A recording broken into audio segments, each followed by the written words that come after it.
Assalamualaikum warahmatullahi wabarakatuh. Innal hamdalillah nahmaduhu wa nasta'inuhu wa nastaghfiruhu wa nastahdihi wa na'udzu billahi min shururi anfusina wa min sayyiati a'malina. Man yahdihillahu fahuwal muhtadi wa man yudlil falan tajida lahu waliyyan mursyida. Asyhadu an la ilaha illallah wahdahu la syarika lah wa asyhadu anna Muhammadan abduhu wa rasuluh. Qala Allah ta'ala fi kitabihil karim. A'udzu billahi minasyaitonir rajim. Ya ayyuhalladzina amanu ittaqullaha haqqa tuqatih wa la tamutunna illa wa antum muslimun wa ba'd. Ma'asyiral mu'minin rahimani wa rahimakumullah. Alhamdulillah, kita bersyukur kepada Allah Azza wa Jalla dengan segala nikmat yang Allah berikan kepada kita semua. Salawat dan salam kepada Nabi Muhammad sallallahu alaihi wasallam, khairul anbiya'i wal mursalin, sebaik nabi dan sebaik rasul. Ma'asyiral mu'minin rahimani wa rahimakumullah. Kita lanjutkan lagi pembahasan kita tentang dampak kemaksiatan, ya. Dikatakan al-ma'asi mawarith wa minha anna kullu ma'siyatin minal ma'asi fahiyal mirath an ummatin minal allati ahlakaha Allah azza wa jal. Kemaksiatan itu adalah apa? Warisan. Tahu maksudnya warisan? Sekarang pertanyaannya, yang dilakukan umat sekarang dalam bermaksiat rata-rata, kita nggak lihat bicara secara total, karena maksiat sekarang lebih apa namanya, lebih update yang sekarang. Mungkin dulu nggak ada, sekarang ada, ya. Tapi kebanyakan kemaksiatan yang sekarang dilakukan sudah pernah dilakukan umat terdahulu nggak? Istilahnya kita jadi pewarisnya. Jadi kalau orang-orang yang kemudian rata-rata bermaksiat ini, mereka mewarisi umat-umat terdahulu. Orangnya baru, pakaiannya lama, istilahnya kayak gitu. Karena mereka melakukan apa yang dilakukan oleh umat-umat terdahulu. Nanti dijelaskan juga oleh Ibnu Qayyim al-Jauzi. Ya, makanya dikatakan apa? An ummatin minal umam. Dari umat-umat, ya, dari umat, ya, yang apa? Allati ahlakah Allah azza wa jal, yang Allah subhanahu wa ta'ala telah binasakan. Contohnya, kalau kita bicara apa? Homo, warisannya siapa? Kaumnya Nabi Lut. Oke. Terus kemudian wa ahdul haqqi bizzaid, mengambil hak dengan tambahan, wa daf'uhu bin naqis, bayarnya dengan kurang, istilahnya curang dalam timbangan. Umatnya siapa? Nabi Syuaib. Ada nggak sekarang? Banyak. Ibu-ibu aja kalau beli di pasar, belinya 1 kilo, tiba-tiba ngambil 1 lagi dimasukin tambahannya, padahal nggak ada dalam perjanjian. Itu sudah jadi hal yang kayak lumrah, padahal ini juga termasuk curang dalam timbangan. Kemudian juga wal uluwi fil ard bil fasad, ya, kalau kita bilang apa, menyombongkan diri, ya, di muka bumi dengan angkuh, maka ini merupakan kebiasaannya siapa? Fir'aun. Sekarang terjadi banyak, ya ikhwan, apalagi ke istilahnya orang pamer harta, ya, untuk diakui. Kemudian watakabbur wa tajabbur al-mirath an qaumi Hud, ya. Kemudian disebutkan dengan apa? Sombong. Wa tajabbur, tajabbur itu semena-mena, ya, semena-mena apa? Merupakan warisannya kaum Nabi Hud.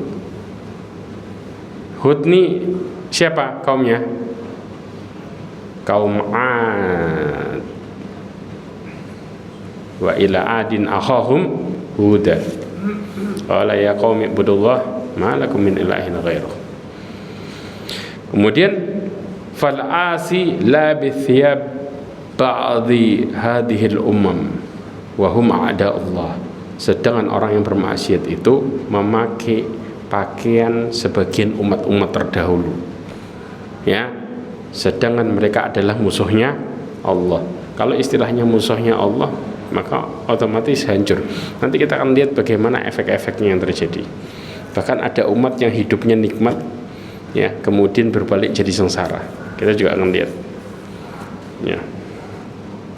Wa qad rawiya an Abdullah ibn Ahmad fi kitab az-Zuhd, ya, dalam kitab Zuhdnya Ahmad disebutkan dari bapaknya, dari Malik ibn Dinar, mengatakan auhallah ila nabi min anbiya Bani Israel, bahwa Allah mewahyukan kepada nabi, salah satu nabi Bani Israel, ya, an qul liqaumika, katakanlah kepada kaummu, la tadkhulu madakhila a'dai, janganlah engkau masuk, ya, dari tempat masuknya musuh-musuhku, istilahnya, ya, wala talbisu malabisa a'dai, janganlah engkau memakai pakaian musuhku, wala yarkabu marakiba a'dai, janganlah kalian memakai tunggangan musuhku. Ya ikhwah, athar ini, hal ini, ya, ini riwayat ini di zaman Nabi SAW terjadi. Antum tahu, ketika Rasulullah SAW melewati tempatnya kaumnya Nabi Saleh, ya, di mana pada waktu itu para sahabat ngambil air dari kaumnya Nabi Saleh, sumurnya yang dipakai sama mereka, kemudian dipakai buat roti. Kata Rasulullah SAW, disuruh membuang semua itu. Kenapa? Karena itu merupakan tempat di mana kaum itu diadab. Jadi gak boleh memanfaatkan sumur-sumurnya. Akhirnya apa? Rasulullah memanfaatkan sumur di mana ontanya Nabi Saleh minum. Ontanya Nabi Saleh yang minum. Kalau dari kaumnya, milik kaumnya, maka nggak boleh. Kenapa?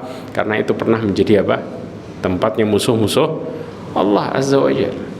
Maka Rasulullah SAW melarang karena bahwa itu merupakan sumur dari kaum-kaum yang Allah adab Azza wa Jalla. Kemudian wala yat'amu mata'ima a'dai, janganlah kalian makan makanan musuhku. Fayakunu a'dai kama hum a'dai, maka mereka bisa jadi musuhku sebagaimana mereka, ya, engkau akan bisa jadi musuhku sebagaimana mereka menjadi musuhku, kata Allah Azza wa Jalla ketika mengatakan kepada salah satu nabi dari Bani Israel. Kemudian dalam riwayat Imam Ahmad disebutkan dari Abdullah bin Umar, ya, bahwasanya Nabi SAW mengatakan bu'ithtu bisayf baina yaday sa'ah, aku diutus dengan apa? Dengan pedang di antara kiamat menjelang, maksudnya di antara kiamat di sini adalah menjelang kiamat, ya. Kemudian, ya, hatta ya'budullah wahdahu la syarikalah, sampai mereka beribadah hanya kepada Allah Azza wa Jalla. Kemudian waju'ila rizki tahta dilli rumhi, dijadikan rizkiku di bawah apa? Di bawah bayang-bayang tombakku. Waju'ila dillatu wasigharu ala man khalafani, ya, ala man khalafa amri, dijadikan kehinaan, ya, dan kerendahan, ya, orang-orang yang menyelisih perintahku, ya. Wa man tashabbaha biqaumin fahuwa minhum, barang siapa yang meniru suatu kaum maka mereka termasuk dari mereka, maka dia termasuk dari mereka. Hadis ini menunjukkan bahwa seseorang yang menyelisihi perintah Rasulullah SAW, mereka akan menjadi hina, ya, dan juga mereka akan menjadi rendah, ya. Ini menunjukkan kemaksiatan itu, ya, umat-umat yang terdahulu menjadikan mereka orang-orang yang rendah di mata Allah Azza wa Jalla, dan juga menjadi rendah di mata umat manusia. Karena kita tahu kisahnya orang-orang pembangkang ini, kita melihat mereka nggak akan pernah melihat jadi orang yang mulia, betul apa enggak? Pasti kisahnya wah, kayak kaumnya Lut, naudzubillah. Selalu kita mengatakan itu. Kaumnya Lut dulu kok bisa kayak gitu. Nah itu dia. Artinya kisah umat-umat yang Allah hinakan selalu menjadi para pembacanya, dan orang-orang yang melihatnya melihat mereka menjadi orang-orang yang hina. Makanya Allah hinakan mereka baik di mata Allah ataupun di mata manusia. Ma'asyiral mu'minin rahimani wa rahimakumullah. Kemudian contohlah, ya, ada beberapa contoh di antaranya kita tahu Nabi Nuh, para pengikutnya merupakan orang-orang yang membangkang. Mereka melakukan apa? Kesyirikan pertama kali. Artinya orang-orang yang melakukan kesyirikan pada dasarnya mereka pakai apa? Pakainya siapa? Kaumnya Nabi Nuh. Ya. Maka dikatakan apa? Fakadzabuhu fa'anjaynahu walladzina ma'ahu fil fulki wa aghraqna alladzina kadzabu biayatina. Ya. Allah Subhanahu wa taala, ya, ketika mereka mendustakan Nabi Nuh, maka Allah selamatkan di perahu di kapal orang-orang yang membenarkan Nabi Nuh dan juga menenggelamkan orang-orang yang mendustakan ayat-ayat kami, yaitu apa? Mereka yang menyekutukan Allah Azza wa Jalla dengan menyembah siapa? Menyembah 5 orang saleh, ya. Innahum kanu qauman amin. Sesungguhnya mereka adalah orang-orang yang amin. Aminnya apa? Buta. Yang buta apanya? Hatinya. Mereka dibutakan dari kebenaran. Mereka tahu bahwa sesungguhnya sebelumnya 10 generasi sebelumnya mereka selalu di atas tauhid. Datang kaum ini, ya, mulai mereka menyembah para orang-orang saleh tadi, menyembah orang saleh, bayangin. Ya, karena sebelumnya mereka hanya sekedar meminta doa kepada orang saleh, yang lebih parahnya setelah itu mereka menyembah orang saleh. Menyembah orang saleh ini akhirnya Allah Subhanahu wa taala tenggelamkan mereka. Nah, kaumnya Nabi Hud apa tadi? Iya, Nabi Hud. Apa masalahnya tadi? Sombong dan juga apa? Hah? Semena-mena. Antum bayangin, kaum Ad nih kuatnya luar biasa. Ya, mereka kuat dan nguasain. Ketika di puncak kekuasaannya, tahu diadab sama Allah bagaimana? Perhatikan ayatnya baik-baik. Allah habiskan mereka dengan cara ini. Wa amma adun fa uhliku birihun sarsarin adiyah. Ya, dikatakan kaum Ad itu maka mereka dibinasakan dengan angin yang sangat dingin. Berapa lama? 7 hari 8 malam. 7 malam 8 hari. Antum bisa bayangkan? 7 malam 8 hari.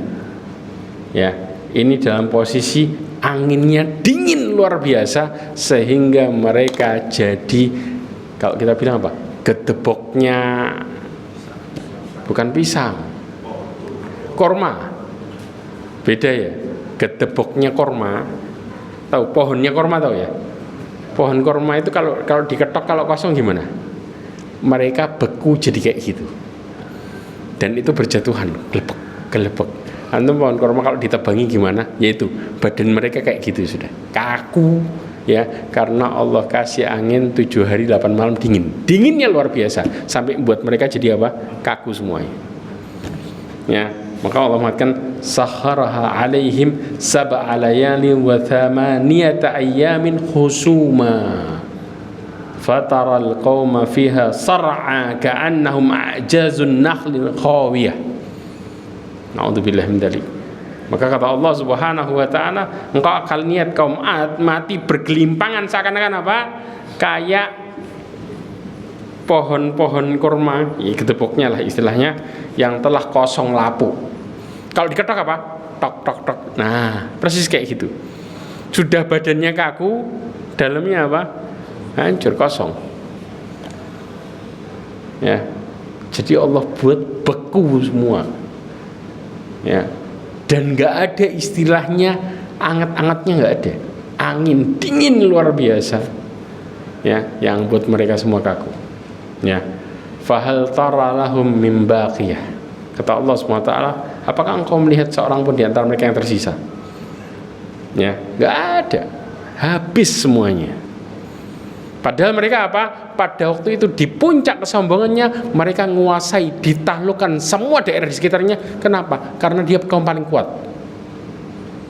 Kaum Ad ini kayak model kaum Thamud. Ya, mereka kuatnya luar biasa. Sampai apa? Gunung-gunung dipahati dan lain sebagainya. Mereka punya kekuatan yang bisa menguasai semua dan mereka paling kuat.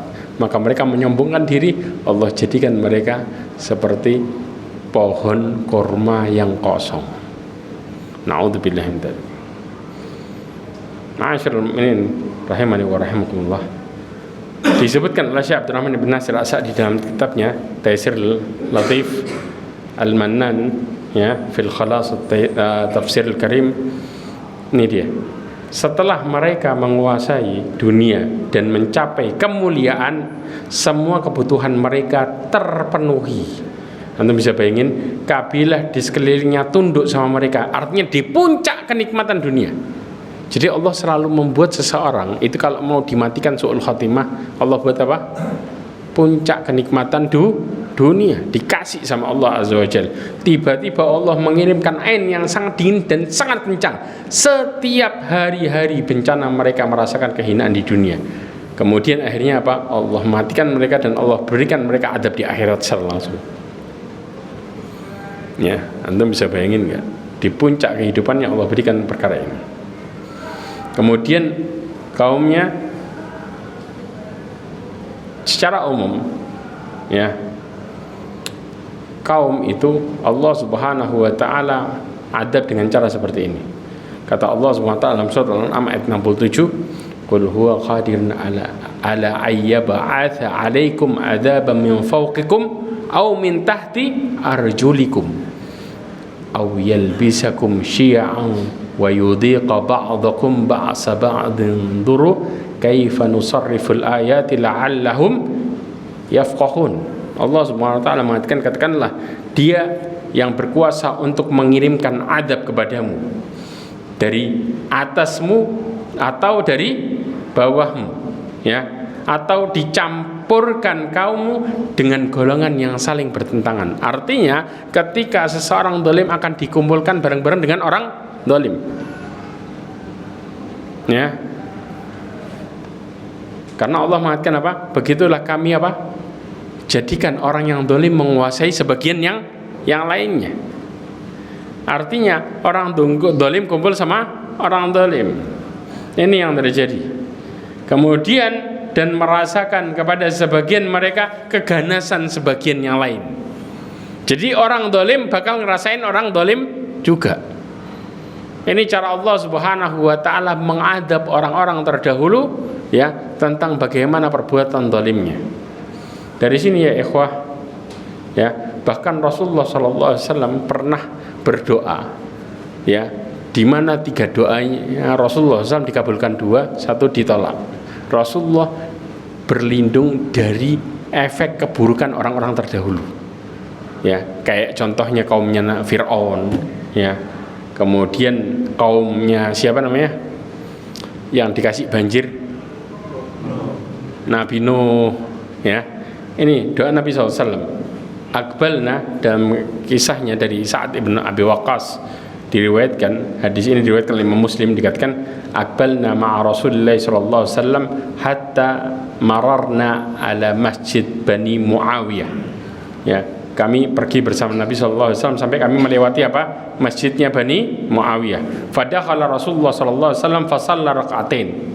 Ya, maka Rasulullah SAW masuk kemudian salat 2 rakaat. Fasallaina ma'ahu. Kemudian kami salat bersama Rasulullah SAW. Fanaja rabbahu tawilan, maka Rasulullah SAW berdoa kepada Allah dengan munajat yang panjang lama. Akhirnya apa? Sa'altu rabbi thalathan. Kata Rasulullah jelasin, aku minta kepada Allah 3. Ya. Sa'altuhu alla yuhlika ummati bigharq, untuk tidak apa membinasakan umatku dengan apa? Tenggelam. Sebagaimana apa? Kaumnya Nabi Nuh. Maka kemudian dikatakan apa? Fa'ataniha, maka Allah memberikanku. Kemudian yang kedua adalah sa'altuhu ayyuhal alla yuhlika ummati bisanah bil gharqi.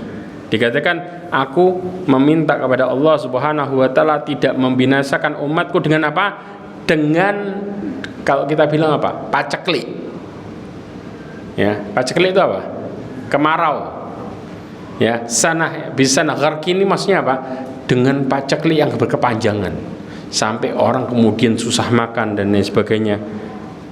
Yang seperti sebagaimana yang menimpa siapa? Fir'aun. Ya, maka kemudian kata Rasulullah fa'ataniha, maka kemudian Allah memberikanku. Wa sa'altuhu alla yaj'ala ba'sahum bainahum famana'aniha. Aku meminta kepada Allah supaya apa? Kebinasaan mereka bukan sebagian dari apa? Binasanya mereka, keburukan mereka terjadi karena apa? Sebagian dengan sebagian yang lainnya. Musuhnya itu dari mereka sendiri. Jadi muslim lawan muslim. Maka kemudian aku dilarang, ditolak oleh Allah Azza wa Jalla. Terjadi sekarang muslim lawan muslim, dan itu sudah Rasulullah SAW minta dari dulu. Musuhnya adalah kaumnya sendiri, musuhnya adalah golongannya sendiri, dan sekarang terjadi ya ikhwah. Ini juga dikatakan di dalam hadis yang lain dari Khabbab ibn al-Arati juga dengan lafaz yang sama, ya, yang diriwayatkan Imam Ahmad dan Imam Nasai. Ma'asyiral mu'minin rahimani wa rahimakumullah. Ada enggak kaum yang sebelumnya dikasih nikmat yang luar biasa sampai Allah ridha? Ada. Yang disebut dengan kaum Saba. Perhatikan baik-baik. Habis Allah kasih nikmat, kemudian Allah kasih apa? Setelah mereka ingkar. Jadi hidup kita ini bisa dibalik gini sama Allah Azza wa Jalla. Coba surat As-Saba ayat berapa itu? 15 ya. Apa kata Allah? Bagi kaum Saba ada tanda besar Tuhan di tempat kediaman mereka. Terus? Yaitu dua buah kebun di sebelah kanan dan kiri. Enggak, yang wabalatun thayyibah wa rabbun ghafur. Ya, terus? Makanlah olehmu dari rezeki yang Dia berikan Tuhanmu dan bersyukurlah kepadanya. Negerimu adalah negeri yang baik, nyaman, sedang Tuhanmu adalah Tuhan yang Maha Pengampun. Allah mengatakan wa baladun thayyibah wa rabbun ghafur. Negerimu adalah negeri yang baik dan nyaman, Tuhanmu adalah Maha Pengampun. Tahu maksudnya? Senyaman apa negeri Saba? Ada yang pernah tahu ceritanya? Antum kalau tahu negeri ini, mungkin antum sudah transmigrasi dari Indonesia ke situ. Ya, transmigrasi sudah. Kenapa? Karena Allah kasih mereka kenyamanan yang dahsyat. Ini yang disebut surga dunia sebenarnya. Antum nggak ketemu sekarang kayak gitu. Ya, kita lihat bagaimana para ulama menjelaskan tentang kenyamanan negeri itu. Ya, tapi setelah itu Allah hancurkan, ya, dan diganti dengan perkara yang mengerikan luar biasa. Ini dia. Sebelumnya Allah mengatakan apa? Dalam surat Al-A'raf ayat 96 sampai 99 Allah mengatakan walau anna ahlul qura amanu wattaqau la fatahna 'alaihim barakatim minas sama'i wal ard. Inilah yang terjadi kenyataannya di negeri itu. Ya, kalau seandainya penduduk sebuah negeri itu beriman dan bertakwa, kami bukakan keberkahan dari langit dan juga bumi. Walakin kadzabu fa akhadnahum bima kanu yaksibun. Akan tapi mereka mendustakan, maka kami siksa mereka disebabkan perbuatan mereka sendiri. Afa amina al quraba ayatiyahum ba'suna bayata wa hum na'imun. Ya, apakah kemudian penduduk sebuah negeri merasa aman ketika datang apa? Keburukan dari kami. Kapan?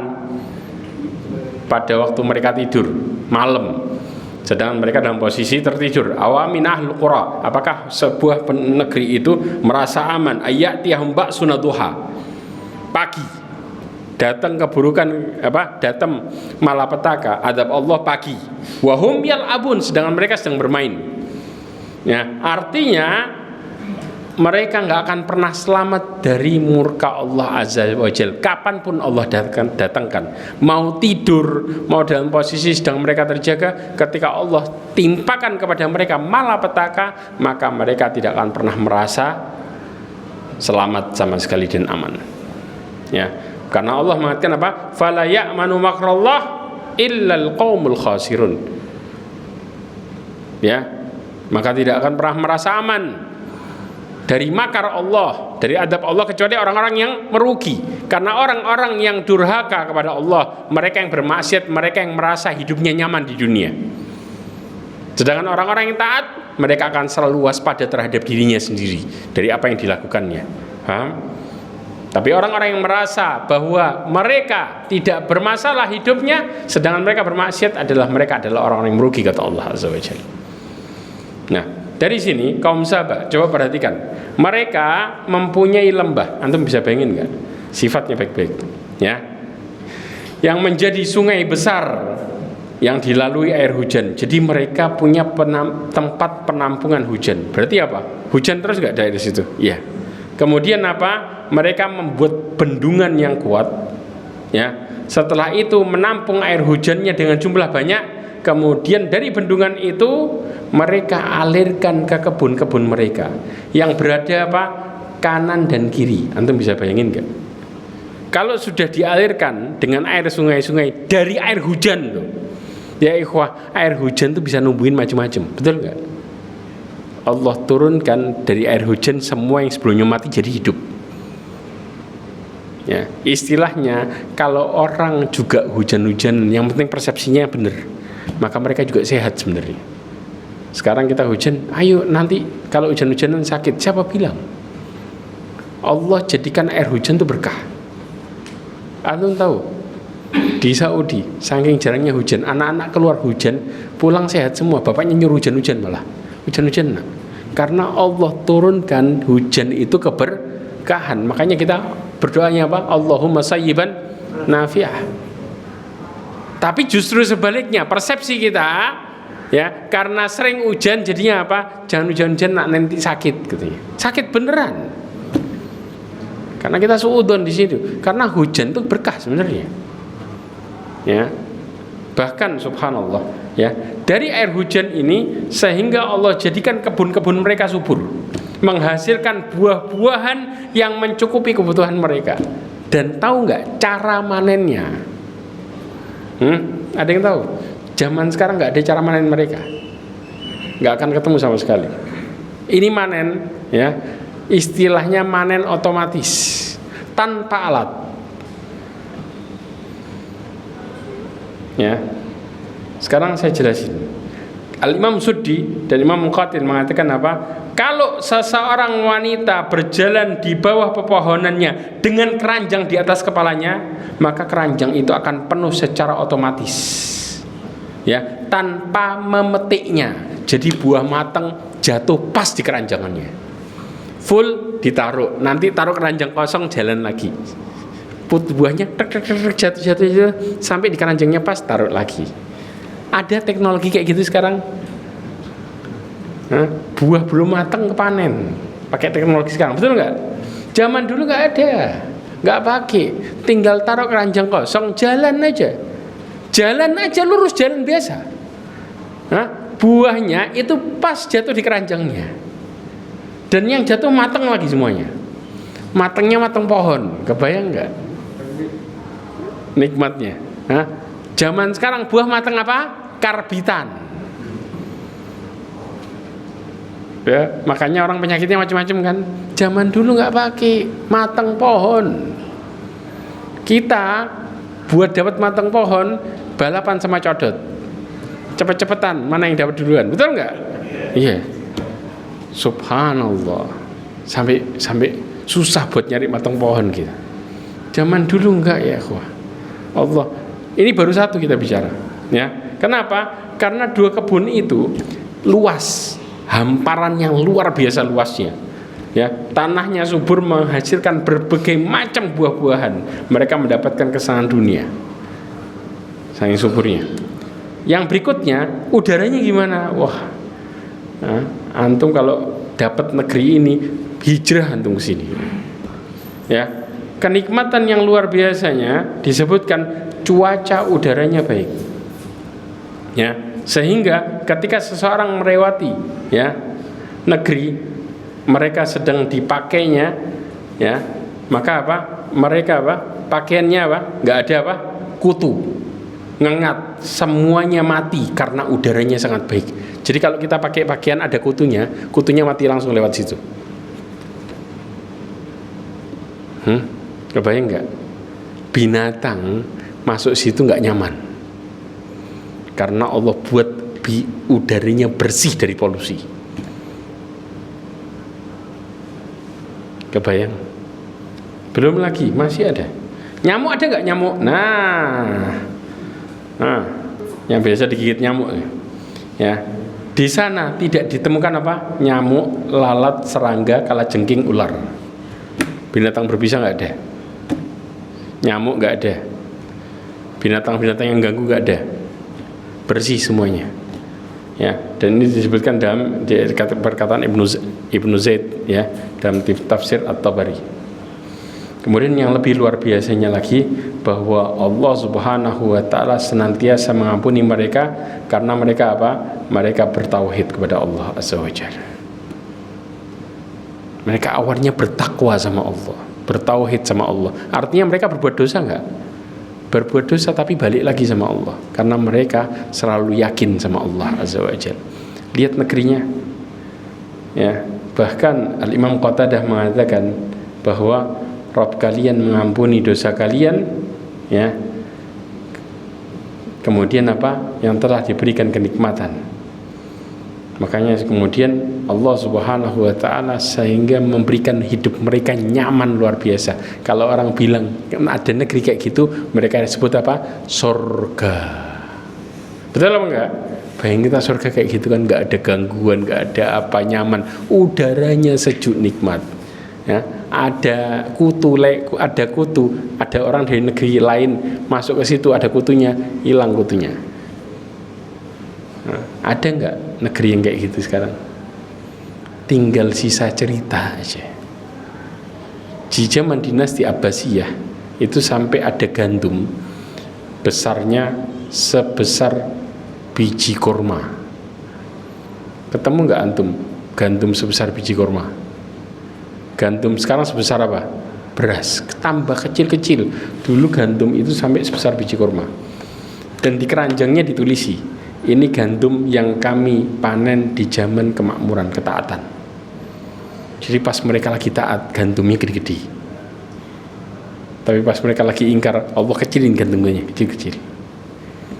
Ini realita yang kemudian terjadi zaman-zaman dahulu. Bagaimana kemudian Allah berikan kenikmatan. Wa baladatun thayyibah. Baladatun thayyibah itu yang sebenarnya kayak gini ya ikhwah. Di mana hidup mereka benar-benar nyaman. Makanya sekarang kita mau pergi kemana-mana sudah mulai panas. Betul apa enggak? Hah?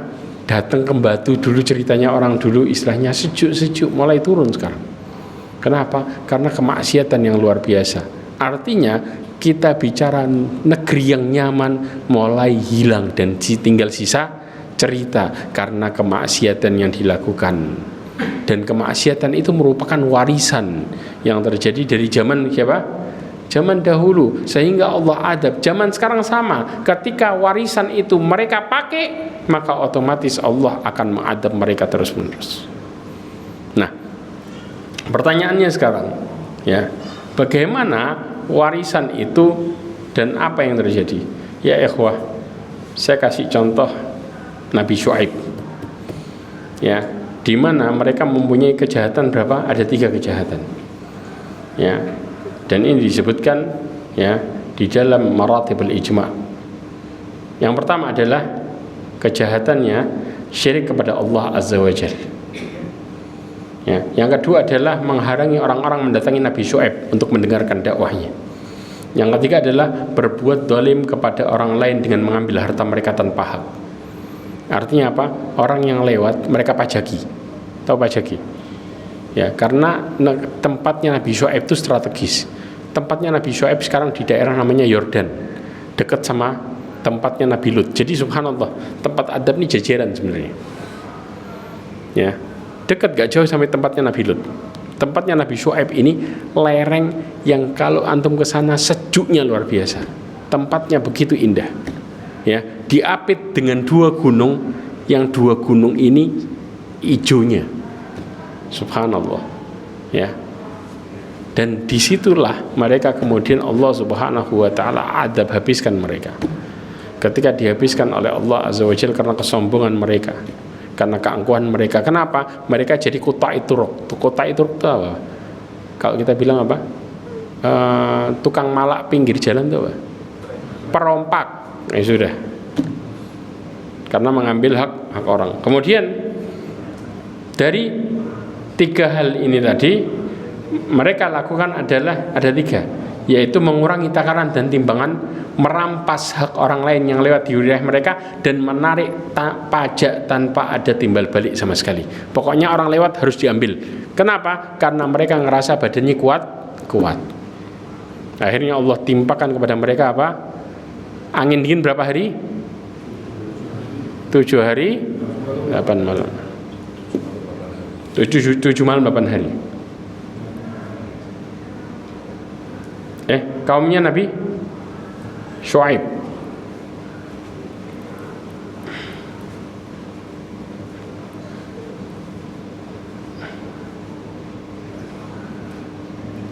Yang itu kaumnya Ad. Kaumnya Nabi Hud. Kaumnya Nabi Syuaib berbeda. Kemudian lanjut lagi, kaumnya Nabi Syuaib itu curang dalam timbangan. Yang berikutnya adalah kaumnya Nabi Lut.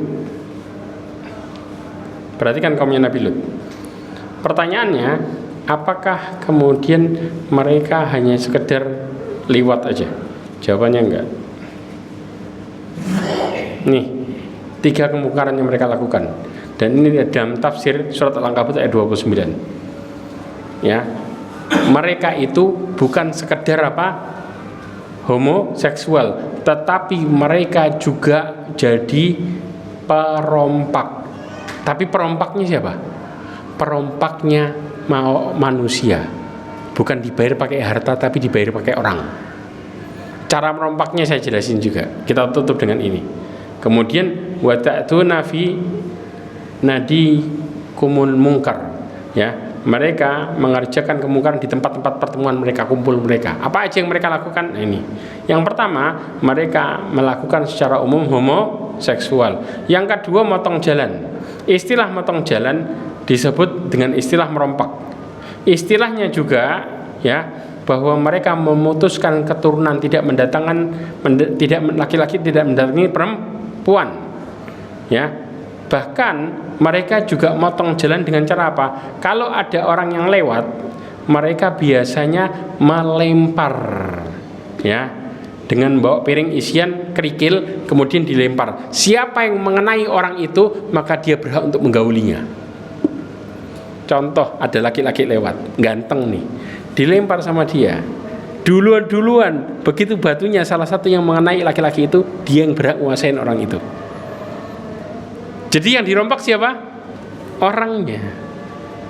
Makanya kenapa awalnya dari kota Sodom kemudian merantak berapa kota? 8 kota. 1 kota jadi 8 kota. Karena homoseksual itu nular. Dulunya jadi korban, terakhir jadi pelaku. Jadi kampung sebelahnya, negeri sebelahnya itu awalnya lewat, kemudian jadi korban, digituin. Akhirnya dia juga jadi pelaku, kemudian nyikat sebelahnya, 8 sebelahan semuanya jadi homo semua. Kebayang? Dan kemudian yang lebih mengerikannya lagi, bahwa mereka tanpa rasa malu buang angin satu dengan yang lainnya, dan bahkan mereka melakukan bareng-bareng di tempat kumpul mereka. Kumpul kebo tapi bentuknya laki-laki ketemu laki-laki. Ini yang kemudian kemungkaran. Makanya Allah adab karena mungkarnya luar biasa. Bukan sekedar laki-laki ketemu laki-laki aja, tapi apa? Orang lewat dilempari kemudian dipakai. Ini cara kaumnya Nabi Lut, ya. Mereka melakukan apa? Melakukan kebiasaannya di tempat kumpulnya kayak gitu. Ya. Masallallahu alaihi wasallam. Ya. Ini yang membuat akhirnya kemaksiatan ini sangat aneh luar biasa. Karena apa? Menyukai sesama jenis, nggak pernah terjadi sebelumnya. Makanya warisan yang sekarang adalah contoh dari yang dulu. LGBT itu contoh dari yang dulu. Bahkan sekarang lebih luar biasa lagi. ACDC. Betul nggak? Laki oke, perempuan oke. Itu istilahnya apa? ACDC. Na'udzubillah min dzalik. Sekarang akhirnya dikumpulkan mereka jadi komunitas LGBT. Semuanya ada. Perempuan-perempuan, laki-laki, laki perempuan, semua mereka bisa semua. Na'udzubillah min dzalik. Dulu apa? Dulu nggak ada istilahnya laki ke laki terus kemudian laki mau ke perempuan, nggak ada. Sekarang lebih na'udzubillah lagi. Ya. Makanya kemudian Allah Subhanahu wa taala akan adab jauh lebih mengerikan daripada yang dulu. Para ulama sampai mengatakan hukuman dari orang kayak LGBT adalah dengan cara mereka dilemparkan dari tempat yang tinggi dari gunung, kemudian dilepaskan kepalanya dulu baru kakinya. Jadi kepala di bawah, kaki di atas, kemudian dilepaskan. Sebagaimana adabnya kaum Nabi Lut, di mana Allah balikkan buminya sehingga mereka jatuh kepalanya duluan. Itu dilepaskan dari mana? Dari gunung. Kira-kira kalau jatuh yang pecah mana duluan? Kepalanya, sah, langsung mati. Ya, itu hukuman dari LGBT. Na'udzubillah min dzalik. Mudah-mudahan apa yang kita pelajari hari ini menjadikan kita semakin bertakwa kepada Allah Azza wa Jalla. Mudah-mudahan Allah SWT hindarkan kemaksiatan ya, sehingga Allah jadikan kita orang-orang yang bertakwa kepada Allah Subhanahu wa taala. Mudah-mudahan Allah sucikan kita dari dosa dan mudah-mudahan Allah tutup hidup kita semua dengan husnul khatimah. Amin. Subhanakallahumma wa bihamdika asyhadu an la ilaha illa anta astaghfiruka wa atubu ilaik. Wa akhiru da'wana alhamdulillah. Assalamualaikum warahmatullahi wabarakatuh.